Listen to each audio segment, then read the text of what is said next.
Que tú puedas ir a Medellín y estés allá con discípulos de allá, compartiendo la fe allá, dando estudios bíblicos allá, hermano. Es increíble. Pero si tú lo estás visitando, ha llegado un momento súper importante. El momento más importante. Y es que a nosotros nos encanta leer la Biblia. Por eso desde la bienvenida, buenas noticias, todo, estamos hablando de escrituras. Y quiero animarte a que saques tu Biblia, tu aplicación o tu Biblia física, y que tomes apuntes de lo que vamos a hablar acá. Dios dispuso este tiempo para que tú escucharas la palabra de Dios. Y este es el momento. Y no hay mejor forma de comenzar una prédica que con una oración. Quiero que me acompañen en una oración. Padre amado, Señor Dios, gracias, Señor. Gracias por estar aquí, Padre. Cada día que despertamos, Señor, nos damos cuenta, Padre, que es una bendición, Señor, que tú nos amas tanto, Padre, que tienes tanta misericordia de nosotros, Señor. Padre, sentirnos seguros y cuidados por ti, Señor. Padre, sabemos que no estamos aquí por casualidad, Señor, que tú dispusiste nuestro corazón, Padre, venir acá a escuchar tu palabra, Padre. Ayúdanos a tener un corazón humilde, Señor, a tus escrituras, Padre. Que saquemos todo lo que pensamos en nuestras cabezas acerca de ti, Señor, y simplemente, Padre, obedezcamos tus escrituras y nada más, Padre. Habla por mí, Señor, que no sean opiniones mías, Padre, sino que sea tu palabra, Señor, siendo aquí expresada, Padre. Sí, Señor. Sabemos, Padre, que tu palabra tiene muchísimo poder, Padre, y que no va a volver vacía, Padre, que va a tener frutos en nuestro corazón, Señor. Te pongo predica en tus manos, Señor, el resto del servicio, y todo te lo oro, Padre, muy agradecido, en el nombre de tu Hijo amado Cristo Jesús. Amén. Amén. Amén, familia, como ya saben, estamos viendo el seriado de Hechos, amén. El servicio pasado vimos un punto súper importante. Cómo Pablo llega a Éfeso y bautiza 12 personas. Esas 12 personas que tú digas, wow, solo son 12 personas. Pero vimos que esas 12 personas predicaron insistentemente durante 2 años y toda la provincia de Asia fue evangelizada. Y ahí tú mirabas como, wow, te preguntabas, ¿qué puede hacer un grupo de 12 personas? Pues mira lo que hizo en las escrituras esas 12 personas. Evangelizar una provincia completa. Imagina qué pueden hacer 70 discípulos que hay aquí aproximadamente. 70 personas que escuchan la palabra de Dios. ¿Qué pueden hacer en sus familias? ¿Qué pueden hacer en Bogotá? Y es increíble ver eso, no es como, wow, Dios utiliza personas para llevar tu palabra a todo lado.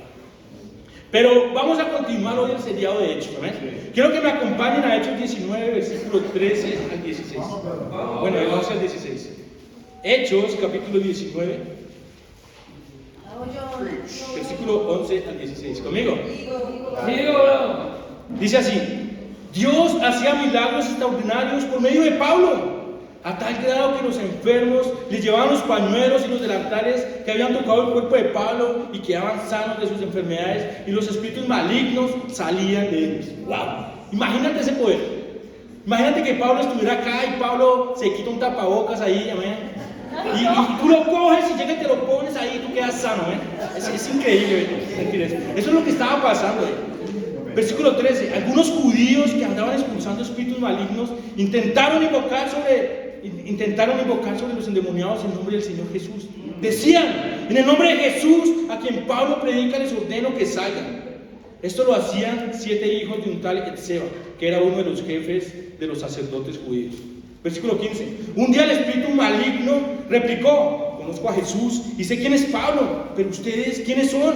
Y abalanzándose sobre ellos, el hombre que tenía el espíritu maligno los dominó a todos y los maltrató con tanta violencia que huyeron de la casa desnudos y heridos.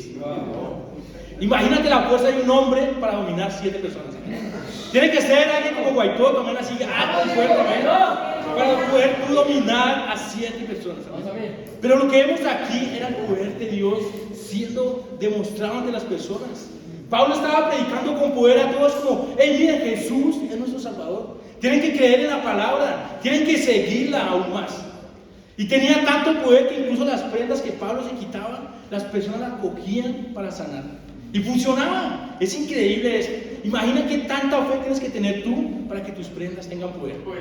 Para que digan: wow, yo quiero tener una prenda de Julián que evangeliza todos los días en Anacho, amén.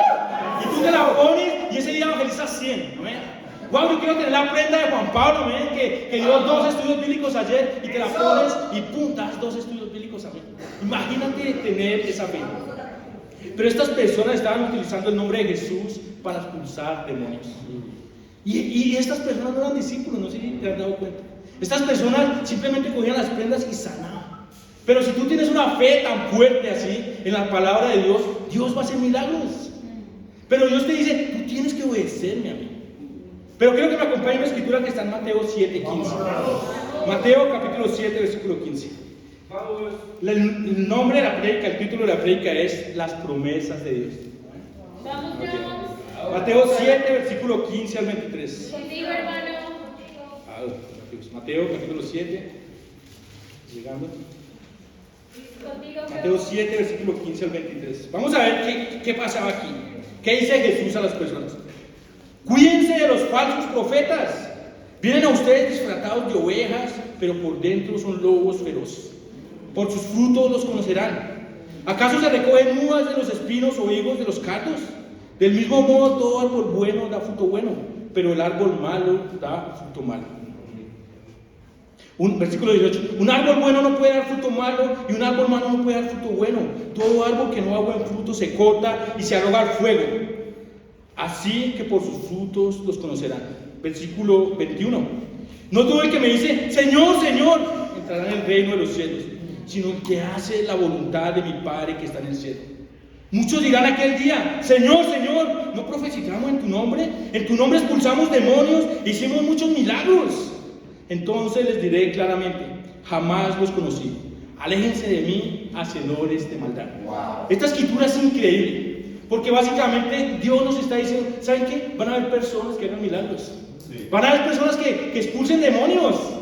Eso debe ser bien tétrico ver eso, ¿no? Sí. Como, alguien expulsando demonios, pero incluso esas personas que expulsan demonios y que hacían milagros, pueden ser falsos discípulos. Wow. Falsos profetas, lo dice ahí. Dios te dice, cuídate de esos falsos profetas. Pero es increíble porque también nos da la solución. Todo discípulo real, alguien que sigue a Jesús genuinamente, da frutos. Y por sus frutos los conocerán. Y es increíble porque tú te pones a mirar, wow, ¿cuál será el fruto de un discípulo? Y siempre lo decimos en los estudios, ¿no? Es como, si un árbol de manzana da manzanas, ¿qué va a dar un discípulo? Un discípulo va a ser más discípulos. Más discípulos es cuidar, escuchar la bíblica, más discípulos es evangelizar, más discípulos al final es seguir y ser obediente a Jesús. ¿Cómo estamos con eso nosotros? ¿Queremos dar frutos buenos como el que dice la Biblia? ¿O queremos dar simplemente frutos para que nos vean? Y a veces decimos, sí, allá afuera hay falsos profetas, pero no vemos que quizás somos falsos profetas nosotros mismos en nuestro día a día. ¿Cómo estás tú con tu matrimonio día a día? ¿Estás siguiendo las escrituras? ¿Estás siendo paciente y escuchando a tu esposa y a tu esposa? ¿Cómo estás siendo tú discípulo en tu día a día en la Repi? La Repi, para los que no saben, es una casa donde vivimos varios discípulos, amén. Primordialmente universitarios, amén. Pero ¿cómo estás tú ahí? ¿Estás siendo un verdadero adorador? ¿O estás siendo un falso profeta? ¿Estás siendo diligente con tus cosas? ¿Estás teniendo tus tiempos con Dios bien poderosos todos los días? ¿Estás animando a los hermanos todos los días? ¿Estás poniendo en práctica las escrituras? Y en versículo 21 me llama mucho la atención porque dice, no todo el que me diga Señor, Señor, entrará en el reino de los cielos. Si tú nos estás visitando aquí nos encanta leer las escrituras como ya dije, pero nos encanta leerla toda, no la frase bonita, no es Salmo 91 que tienen muchos de nuestros padres ahí en la mitad de la sala, pero no se lee. Aquí nos encanta decirte como, wow, Dios, no solo porque tú le digas Señor, Señor, tú vas a ser salvo. Y más adelante dice, sino el que hace la voluntad de mi Padre que está en el cielo. El que sigue lo que dice aquí, hermanos, en este libro que tú tienes ahí, que estás leyendo, el que hace eso, entrará en el reino de los cielos. Y ahí es nuevamente la obediencia a las escrituras. Aquí te predicamos que nosotros debemos seguir eso. Pablo seguía eso y por eso hacía milagros increíbles. ¿Tú quieres que tu charla bíblica se multiplique? Que su matrimonio se fortalezca, que el ministerio universitario crezca. Algo tan sencillo, hermanos. Seamos obedientes a la palabra de Cristo, para que produzcamos buen fruto que perdure. En el versículo 21 nos aclara muy bien eso. Debemos obedecer la palabra de nuestro Dios. Y yo me acuerdo cuando era más joven, que pequeño todavía sí. Pero yo me acuerdo que mi mamá me llevaba a algunas iglesias allá y yo entraba a eso y salía humo y Dios mío, eso parecía un concierto, y después hacían filas y pasaba un pastor soplándole a la gente. Y eso se soplaba y tú te caías allá y a mí me daba miedo, pero yo quería. yo decía, wow, seguramente se desmayó porque se le salió el demonio. Amén, es bíblico eso. Las personas se les salen los demonios, ¿no? Y yo siempre quise, wow, mañana voy a hacerme adelante para que el pastor me sople. Y yo todo feliz, ahí estaba en la primera fila y pasó el pastor y me sopló. Y ahí ven que no pasó nada, no me caí. Y yo, ay, ese demonio que tengo es bien fuerte, amén. Pero voy a perseverar, amén. Mañana voy a estar ahí nuevamente en primera fila. Y después fui y el pastor nuevamente, ¡fua! Y no pasó nada. Pero después que yo estudié las escrituras muchos años después, hermanos, me di cuenta que para recibir milagros, para sacar demonios incluso que tenemos internos, lo único que tienes que hacer es obedecer la palabra de Dios. No es mágico que alguien te sople y ¡plum! Eres salvo de una vez. No es normal que alguien te diga que si tú aceptas a Jesús en tu corazón ahí en el Transmilenio, tú vas a ser salvo por arte de magia. Porque y entonces, Dios, ¿para qué nos dejó esto? Si no es para seguirlo. Si tú fueras así salvo, así de la nada, Dios, ¿para qué dejó su palabra? ¿Para qué Dios murió en la cruz por ti? ¿Para qué Dios te dice tienes que obedecer mis escrituras? Y es increíble porque después de eso yo quedé muy intrigado. Es como, wow, es como raro que yo tenga un demonio tan fuerte, ¿eh? Que no quiera salir también, que no me desmaya ya. Pero me di cuenta y empecé a profundizar un poco más. Y cuando tú quieres realmente de todo corazón buscar a Dios, Dios dispone cositas en ti. Y yo comencé a leer las escrituras ahí con mi mamá, desempolvé esa Biblia grande que hay en la sala y comencé a leerla ahí con mi mamá. Y Dios comenzó a sembrar los frutos ahí. ¿Amén? Pero lo que quiero decir con esto es que debemos ser obedientes a la palabra de Dios. Dios hace milagros por medio de nosotros siempre y cuando demos frutos buenos. Siempre y cuando todos los días estemos pegados a las escrituras una y otra vez. Siempre que esto sea nuestro motor todos los días. ¿Están conmigo, hermanos? ¡Vamos! Acompáñenme a Hechos 19, 17. Hechos capítulo 19, versículo 20. 17 al 21. Hechos capítulo 19, versículo 17 al 20. Cuando se enteraron los judíos y los griegos que vivían en Éfeso, el temor se apoderó de todos ellos. El nombre del Señor era glorificado. Muchos de los que habían creído llegaban ahora y confesaban públicamente sus prácticas malvadas. Un buen número de los que practicaban hechicería juntaron unos libros en un montón y los quemaron delante de todos. Cuando calcularon el precio de aquellos libros, resultó ser un total de 50,000 monedas de plata. Así la palabra del Señor crecía y se difundía con un poder arrollador. ¡Wow! Esta escritura es increíble, hermanos.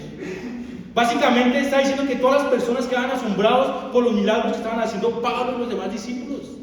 Estaban asombrados de que cogieran las prendas de Pablo y las personas quedaran sanadas, que estuvieran expulsando demonios. Y estas personas quedaron asombradas y dijeron, wow, yo quiero sentir, yo quiero que me soplen en la cara y que me desmayen. Pero muchos de los que ven ahí creyeron y confesaban públicamente lo que estaban haciendo. Dice la escritura que reunieron un poco de libros y los quemaron en medio de todos. Y que si tú calcularas el precio de esos libros, serían como 50,000 monedas de plata. Yo no sé si tú tienes una moneda de plata aquí, amor. Yo no tengo ninguna moneda de ninguna, ¿no? Pero una moneda de plata en ese momento equivalía a un día de trabajo. Tú ibas y trabajabas allá todo el día y te daban una moneda de plata. Y si tú convirtieras eso hoy en día, serían aproximadamente 2.900 millones de pesos.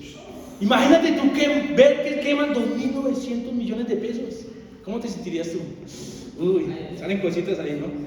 Pero estas personas cogieron todos esos libros de hechicería porque estaban viendo cómo Dios transformaba a las personas. ¿Qué quiere decir quemar todos esos libros de hechicería, hermano? Estas personas cogieron todo su pasado, todo su pecado y lo quemaron ahí públicamente. Ellos sabían que tenían que hacer eso, que no es posible tú seguir a Dios y seguir alabando lo que hacías antes, vivir en el pecado. Y si tú haces esto, hermano, las personas te van a llamar loco. ¿Cómo es posible que quemen 2.900 millones de pesos? ¿Cómo es posible eso? Es una locura eso. Y si te acuerdan allá atrás de la escritura cuando llega una mujer y le rompe un frasco de perfume a Jesús en la cabeza. ¿Qué es lo primero que dice Judas? ¡Wow! Porque qué desperdicio. Hubieran vendido ese frasquito y hubieran ayudado a los pobres, qué sé yo. Hubieran hecho obras de caridad. Y aquí estaba pasando lo mismo. Pero estas personas estaban siendo súper radicales con eso. Decidieron dejar todo su pecado atrás. Decidieron quemarlo. En la guerra hay una frase muy famosa que se dice: quemen los barcos. ¿Qué quiere decir? Que las personas cuando iban a batallar y llegaban allá a la orilla de la playa, allá casi en Tumaco, el líder decía: quemen los barcos para que estas personas ni piensen en volver allá, para que peleen con todas sus fuerzas. Quemen los barcos. Era lo mismo estas personas: quemen los libros para ni siquiera volver a leer eso una vez más. Ni para que nadie más los vea, sino para que vean que yo soy radical con Dios. Hermano, si tú haces eso hoy en día, las personas te van a llamar loco. Pero si tú haces eso hoy en día, es porque tienes convicción. Cuando tú sigues a Jesús, para las personas es una locura. Cuando yo estaba, mi nombre es John, yo estudié en la Universidad Nacional, la mejor universidad de Colombia. Pero yo estaba allá y comencé a estudiar la Biblia, y yo estaba haciendo un seminario para ser sacerdote. Y yo le dije a mi mamá: ¿sabes qué, mamá? Estoy replanteándome eso. Ya no quiero. Veo que allá no estoy obedeciendo las escrituras. Y lo primero que me dijeron: tú estás loco. ¿Qué te está pasando? Y eso ha sido un ir y venir en estos casi 4 años que llevo discípulo. Pero, hermanos, eso no para. Cuando tú haces cosas para Dios, te van a llamar loco. Esta semana, que salimos a vacaciones de la Nacional, ya llevamos 15 días de vacaciones. Mi hermano, el que también está haciendo un seminario para ser cura, me invitó a un viaje. Me invitó a un viaje con todo pago a Santa Marta. Invitó a toda mi familia. Y me dijo: bro, no tienes que preocuparte por nada. Te espero allá a tal hora en el aeropuerto y nos vamos todos juntos. Es algo tentador, ¿no? Y yo pensaba y le dije: ¿sabes qué, bro? No puedo. No puedo porque tengo que ir a hacer la voluntad de Dios en Medellín. Tengo que ir a evangelizar allá y apoyar a los hermanos. Y ahí vienen que me dijo mi mamá: tú estás loco. El único espacio que tienes para descansar durante todo el semestre, las únicas vacaciones, y tú te vas a seguir quedando allá. ¿Qué te pasa? ¿Estás loco? Cuando yo estaba allá en la universidad y hacía trampa en los parciales, cuando le decía a las personas, yo estaba estudiando y le decía a las personas: ¿sabes qué? Yo no voy a hacer eso más. Hay una que me decían las personas, los amigos: tú estás loco, vas a perder la materia. Cuando yo estaba allá en la clínica, amén, y había muchachas que se insinuaban a mí, yo le decía: profe, está pasando esto, y el profesor se reía. Decía: tú estás loco, ¿qué te pasa? Cuando yo iba a los bares y tomaba, las personas me decían, yo le decía: yo no quiero ir a tomar. ¿Qué te pasa? ¿Estás bien? ¿Estás loco? Pero eso te van a llamar a ti cuando tú sigues la palabra de Dios. Cuando tú te dices: tengo que ir un domingo a un servicio porque voy a escuchar la palabra de Dios, te van a decir: tú estás loco. Cuando te dicen a los universitarios: tengo que ir a un devocional un viernes en la tarde, te van a decir: tú estás loco. A veces cuando tú evangelizas, hay personas: pues ustedes están locos, no tienen nada que hacer.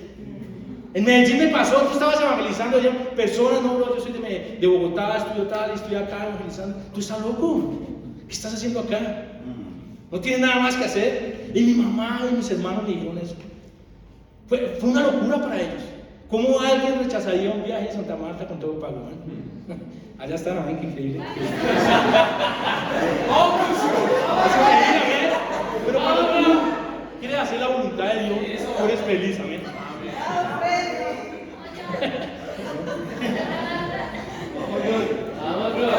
Pero eso es una locura si tú lo ves así, pero es la mejor decisión que tú puedes tomar: seguir la voluntad de Dios. Quiero que me acompañen a Juan 10, 19 al 20. Claro que Medellín ya parece Santa Marta, también está en un calor increíble. Juan 10, 19 al 20. ¿Conmigo? Jesús hablando. De nuevo, las palabras de Jesús fueron motivo de disensión entre los judíos. Muchos de ellos decían: está endemoniado y está loco de remate. ¿Para qué hacerle caso? Ahí está. ¡Wow! ¡Qué increíble está ahí! Pero a Jesús lo llamaban loco. Y no solo un loco de remate. Es como: ¡wow! Un casero ya. ¿Qué hace Jesús suelto? Pero si a Jesús lo llamaban a ti, imagínate qué te va a pasar a ti si quieres seguir a Jesús. ¡Está loco! ¿Cómo así que en sus vacaciones quiere irse a Medellín a evangelizar? ¿Qué es eso? Está loco. Pero a Jesús lo llamaban endemoniado, lo acusaban así. Y una promesa increíble. Por eso el título de la prédica se llama Las promesas de Dios. Una de las promesas es la persecución. Si tú quieres seguir a Jesús, vas a ser perseguido. Aquí no queremos personas que vengan y escuchen ahí, ay, qué chévere el humo, wow, qué increíble. No, aquí queremos que obedezcan las Escrituras. Por eso estamos aquí contigo. Por eso estamos diciéndote, esto es lo que quiere decir Jesús aquí. Pero si tú quieres hacer eso, te van a llamar loco de remate. En la universidad ya conocen el grupo Convictos, amén. Pero nos llaman locos. Esa es una secta. Ustedes son los que están estudiando la Biblia. Y no, terrible. A veces estamos dando estudios bíblicos y pasan unas personas ahí y interrumpen el estudio y le dicen al estudio, bro, tienes que averiguar sobre esto, interrumpen. Pero es que increíble. ¿Cómo quedas tú ante la persecución? ¿Quedas amargo? Ay, no, qué terrible. Uy, no, me dijeron que estaba compartiendo la fe. Uy, no, me voy. O tú sigues, qué increíble que la palabra de Dios esté cumpliendo en mí. Qué increíble que mi mamá me llame loco porque yo estoy evangelizando la palabra. Porque estoy compartiendo la palabra de Dios a las personas. ¿Cómo está tu vida en eso? ¿Te están persiguiendo por compartir la palabra de Dios? ¿Cómo están en tu familia? Cuando yo era joven discípulo, a mí me daba miedo decirle a mi familia eso. Y yo me sentaba a orar todos los días a las 5 en mi cuarto, y mi mamá pasaba y veía la luz prendida de las 5, y entraba, yo estaba arrodillado orando, y mi mamá me decía, ¿estás bien? ¿Estás bien? ¿Te pasa algo? Hablemos, ¿no? Pero cuando antes estaba tomando y ni siquiera me levantaba, no me decían nada. Pero el punto es, ¿qué estás haciendo tú? ¿Te están persiguiendo por predicar la palabra de Dios? ¿Por obedecer el evangelio de Dios? 1 Corintios 18 al 20. Muy bueno, bro, vamos. 1 Corintios, capítulo 18 al 20. 1 Corintios 1, 18 al 20. John está loco, ¿no?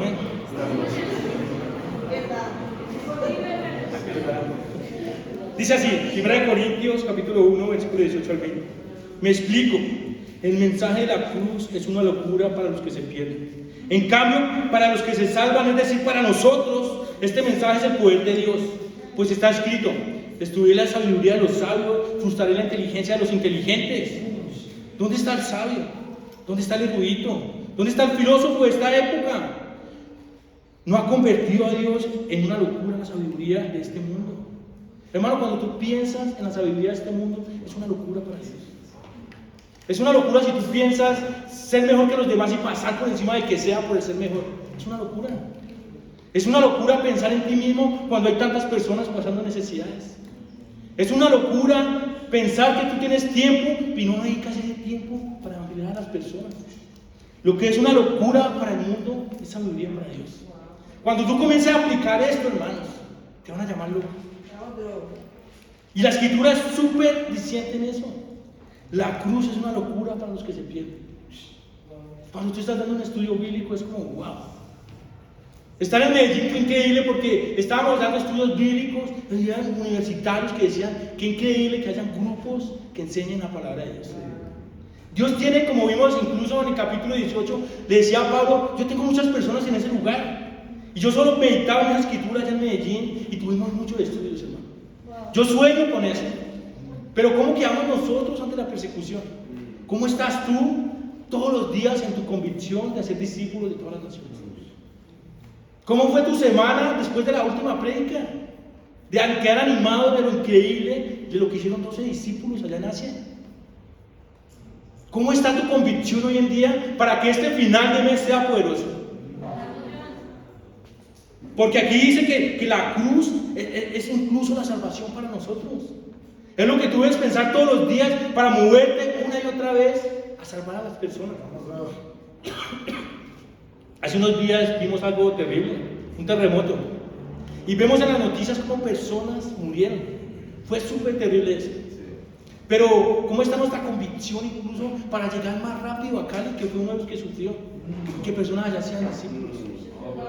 ¿Cómo está nuestra convicción para llegar a Pereira, Manizales, que son ciudades que sufrieron mucho eso? ¿Cómo están nuestras convicciones para decir, wow, la cruz de Dios es mi gasolina y por eso me voy a mover rápido para poder ser incluso misionero allá?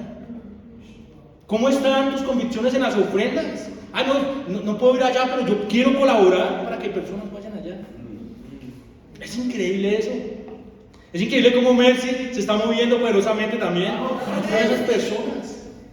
Pero quiero animarlos, hermanos, a que veamos cuáles son esos libros de hechicería que hay en nuestras vidas que aún nos impiden seguir a Jesús. Si tú estás estudiando la Biblia, quiero que comprendas que las personas te van a llamar loco por estudiar la Biblia. Pero cuando tú comprendas el mensaje de la cruz, vas a decir, wow, qué increíble es seguir la cruz. Vamos, John. ¿Cómo están tus convicciones hoy en día para eso? Para cumplir la voluntad de Dios. En Lucas 14:33 dice, no tiene que ir allá, pero dice: de la misma manera, cualquiera de ustedes que no renuncia a todos sus bienes, no puede ser mi discípulo. Es lo mismo. Tenemos que quemar todo de nosotros, todos esos ídolos que tenemos ahí, para poder seguir a Dios con todo nuestro corazón. Eso es una locura para el mundo, hermanos. Yo pensé que ya había superado esa etapa con mi familia, pero esta semana fue bien intensa, porque mi hermano me llamaba todos los días y me decía una y otra vez: tú abandonaste tu familia, ¿qué te pasa? Y yo comenzaba a pensar eso, pero cuando tú te reafirmas en las Escrituras y en la cruz, tú dices: wow, qué increíble es hacer la voluntad de Dios. Cuando yo estaba dando estudios en la UDEA, en la Universidad de Medellín, las personas decían: wow, gracias, porque estaba orando por eso. Por personas que yo estaba buscando a Dios, y es increíble que aquí en la universidad hayan personas así. Y es ahí cuando tú ves más la cruz que a ti mismo, que Dios hace bendiciones increíbles. Es cuando tú quemas todos tus libros de hechicería y te dedicas a Dios completamente. Estas personas confesaban todos los días públicamente las cosas malas que hacían. ¿Cómo está nuestro corazón en eso hoy en día? Corremos rápido donde nuestro hermano, nuestra hermana, nuestro discipulador a contarle: bro, perdón, porque luché, porque tú hiciste esto. O perdón, bro, porque creo que no actué, no te dije las cosas de la mejor manera. ¿Cómo están tus libros de hechicería conforme a eso ahí en tu corazón? Los estás quemando completamente. Quieres seguir a Dios con todo tu corazón. Y yo le decía a mi familia: yo quiero ser misionero realmente. Y mi familia, mi mamá me decía: tú estás loco. Creo que no hay otra forma para expresar eso a mi mamá. Tú estás loco. ¿Cómo es posible que estar estudiando en la mejor universidad del país, que estar estudiando esa carrera que tu primo quiere, que tu mamá, que todo el mundo quiere, y tú quieras salirte de ahí? Es una locura para mí. Pero estos discípulos en Éfeso, estas personas en Éfeso, quemaron los libros llenos de hechicería. 2.900 millones en libros. Si tú estás estudiando la Biblia, ¿cuáles son esos temas que aún no estás dispuesto a quemar para realmente seguir a Jesús? Para que Dios sea la principal decisión de tu vida. Si tú eres discípulo, ¿cuáles son esos libros de hechicería que aún necesitas quemar en tu vida? Para no sentir amarguras contra el hermano, para realmente estar animado con eso. Segundo punto, no sé si dije el primero. El segundo punto fue el arrollador. Hechos 19:20. Vamos a Hechos. Hechos 19, versículo 20. Así la palabra del Señor crecía y se difundía con un poder arrollador. Qué increíble que cuando decidimos realmente ser radicales, el poder de Dios se magnifica. La iglesia crece con un poder arrollador. Imagínate tú tomar esto tan en serio, esta prédica, que tú mañana te dispongas a hacer cosas locas para Dios. Imagínate soñar todos los días con tu familia siendo discípula. Imagínate tú tener tiempos con toda tu familia ahí todos juntos. Que tu papá toque la puerta allá y vamos a tener tiempo con Dios juntos. Que tú te subas al Transmilenio y veas discípulos por todo lado. Que el conductor sea discípulo. Que tú vayas a la panadería y veas que el panadero es discípulo. A mí te eche mi apita ahí. Te guarda el pan, el mejor, el más calientico, solo para ti. Que tú vayas a tu facultad y veas tus mejores amigos siendo discípulos. Que tú vayas donde tu familia, tu hermano y tu mamá sean discípulos. Que estén aquí. Esta mañana fue increíble porque anoche llegamos como a la 1:30, 2 de la mañana. Y yo me acosté, pero me levanté porque había un bautismo. ¿Cuál es el ruido que está haciendo allá? Y es el bautismo de nuestra hermana Lorena, que se bautizó esta mañana. Pero cuando tú quieres realmente y tienes convicción de poner la palabra de Dios en práctica en tu vida, no hay forma de que no se difunda el poder de Dios de una forma arrolladora. Quiero animarlos, hermanos, a que esta semana realmente trabajemos con convicción, hermanos. Que evaluemos en nuestra vida qué es eso que aún tenemos en nuestra vida para poder dar todo nuestro corazón para Dios. ¿Qué es eso que tenemos que quemar de una vez por todas para poder dar todo nuestro corazón para Dios? Quiero animarte a que soñemos más, a que tengamos más visiones. Vamos, John. Dios quiere más que tú, que tu familia sea discípulos. Vamos. Dios quiere más que tú, que Medellín haya discípulos. Dios quiere más que nosotros todos juntos, que en Cali y en Pereira hayan discípulos. El punto es, nosotros queremos eso. Tú estás dispuesto a hacer locuras para Dios para eso. Es una locura porque yo solo pienso en cómo se instalaron las iglesias aquí, con pequeños grupos. La iglesia de Bogotá no se instaló así con este grupo que vemos acá, sino con 7 personas. Imagínate cómo creció la iglesia. Imagínate que ahora tenemos que hacer 2 servicios. Tienen que ser regional porque no caemos en un auditorio. Eso es increíble, hermano. Pero eso no va a pasar cuando las personas tengan convicción profunda y que ven esas cositas que hay en su vida que aún les impide seguir a Dios. Yo sueño, hermano, que con la iglesia de Medellín se va a multiplicar poderosamente. Estar allá en el campo de batalla es una locura, hermanos, pero es increíble ver cómo tú das estudios y hay personas dispuestas allá. Yo quiero soñar con Cali siendo evangelizado, con Panamá, en Paraguay hay un equipo misionero, eso es increíble, hermano. Que tú puedas viajar a cualquier parte del país y tú puedas ver discípulos. Que tú quieras irte de vacaciones a Cali, pero allá hay discípulos, allá hay iglesia, qué increíble. En Medellín, por favor, viaja a Medellín, amén, es increíble. Pero, ¿cómo están tus sueños con eso? Quiero animarnos, hermanos, que realmente tengamos convicción y hagamos locuras para Dios. Quiero ponerles un reto, hermanos, que esta semana hagamos una locura para Dios. No sé, evangelita a tu jefe, ese que no te atreves a hablarle siquiera. A la persona de tu facultad que siempre te gana las materias, amén. Que siempre hay un rifirrafe ahí, ¿quién tiene la mejor? A tu familia, con tu papá. Ay, no, pero es que ya lo evangelicé. Evangelízate otra vez. Haz una locura para Dios. Haz algo increíble para Dios. Porque, hermanos, si nos apropiamos de eso, la palabra de Dios se va a crecer poderosamente. Va a crecer con un poder arrollador. Solo si nosotros tenemos convicciones profundas sobre eso. Quiero animarlos, hermanos, a que este resto de mes hagamos algo loco para Dios. Y que en un mes, en 2 meses, estemos viendo los frutos. Frutos de verdaderos discípulos. Frutos de discípulos aquí. Que este auditorio nos quede pequeño nuevamente. Y que ya no hayan 2 servicios regionales, sino 3. ¡Vámonos! Que ya no hayan servicios aquí en Bogotá y Medellín, sino Bogotá, Medellín y Cali. Amén. Y Cartagena. Hermano, esto va a ser posible si nosotros nos llenamos de convicción de la palabra de Dios. Y para Dios sea la gloria.